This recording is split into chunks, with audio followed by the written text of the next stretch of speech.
గ్రామానికి గ్రామ ప్రజలకి ప్రభువు నామములో వందనాలు తెలియజేస్తున్నాను.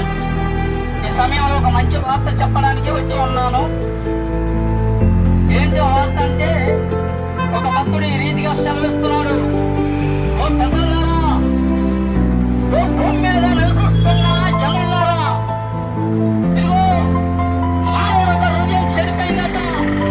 మానవుడు ఒక హృదయం పాడైపోయింది. ఆ పాడైపోయిన హృదయాన్ని దేవుడు బాగు చేయడానికి యేసుక్రీస్తు ప్రభువు 2026 సంవత్సరాల కిందట ఈ మానవుడి కొరకు జ్ఞానం పెట్టి మర్యాదం కలిగించాడు. ఆ దేవుడు నేను ప్రేమిస్తున్నాడు. హృదయంలో వ్యాధితో బాధిస్తున్న యేసుక్రీస్తు ప్రభువు హృదయాలు ఎరిగిన దేవుడు. ఆ దేవుడు నేను ప్రేమిస్తున్నాడు. ఆ దేవుడు పరిశుద్ధుడు, ఆయన నీతిమంతుడు, ఆయన మానవులు రక్షించడానికి 2026 సంవత్సరాల కిందట మన వరకు 2 సెల్లుకి 2 మేకులు, కాలుకొక మేకు, తలకు మునిగొట్టం, పక్కన పడిపోవటం, మన కొరకే చనిపోయి తిరిగి లేస్తాడు ఆ దేవుడు. ఆ దేవుడు మానవ కొరకు ప్రాణం పెట్టాడు. యేసుక్రీస్తు ప్రభువు నేను ప్రేమిస్తున్నాడు. నేను రక్షించాలని, నేను ఆదరించి బలపరచాలని దేవుడు నేను ఎంతగా ప్రేమిస్తున్నాడు. మీ కుటుంబాలు, వ్యాపారాలు, మీ పిల్లలు దేవుడు జీవించి ఆశీర్వదించాడు. ఆమె దేవుని నామానికి మహిమ కలుగునుగాక. దేవునికి మహిమ కలుగునుగాక. ఈ సమయమందు ఒక వార్త చెప్పడానికి ఈ గ్రామానికి వచ్చి ఉన్నాం. ఈ గ్రామ ప్రజలకి, పెద్దలకు, చిన్నలకు ప్రభువు నామములో వందనాలు తెలియజేస్తున్నాం. యేసుక్రీస్తు ప్రభువు మానవులు ప్రేమిస్తున్నాడు. ప్రేమించే దేవుడు యేసుక్రీస్తు ప్రభువు. యేసుక్రీస్తు ప్రభువు నేను ప్రేమించే దేవుడు.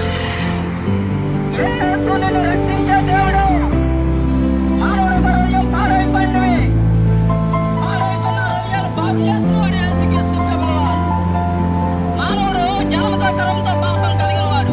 ఆ పాపం నుంచి విడిపించబడటానికి యేసుక్రీస్తు ప్రభువు 2026 సంవత్సరాల కిందట మన కొరకు ప్రాణం పెట్టి పుణ్యదాన బలియాగం జరిగించాడు యేసుక్రీస్తు ప్రభువు. దేవుడు నిన్ను ప్రేమిస్తున్నాడు.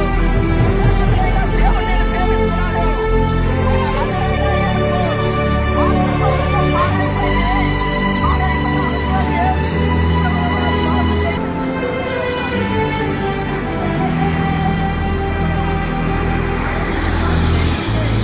బాగు లేదేమో, శాంతి లేదేమో, ఆ శాంతి పంచడానికి యేసు నిన్ను ప్రేమిస్తున్నాడు.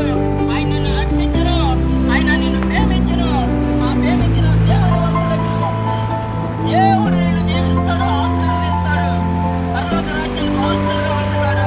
యేసు ప్రభువు రక్షకుడు. ఆ రక్షకుడు నమ్ముకుంటే నీ ఆత్మకి రక్షణ కలుగుతుంది.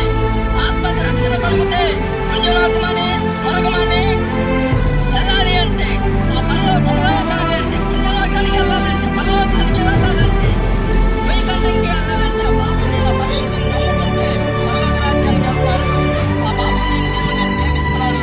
ఎక్కడున్నా సరే ఈ మాటలు వినండి, దేవుని తెలుసుకోండి, దేవుని నమ్మండి, మహిమ పొందుకోమని. దేవుని నామానికి మహిమ కలుగునుగా. ఈ మాటలు దేవుడు దీవించునుగా. ఆమె చిన్నలకు ప్రభువు నామములో వందనాలు తెలియజేస్తున్నాను. ఒక మంచి వార్త చెప్పడానికి వచ్చి ఉన్నాం. దేవుడి జ్ఞానాన్ని ఎంతగా ప్రేమ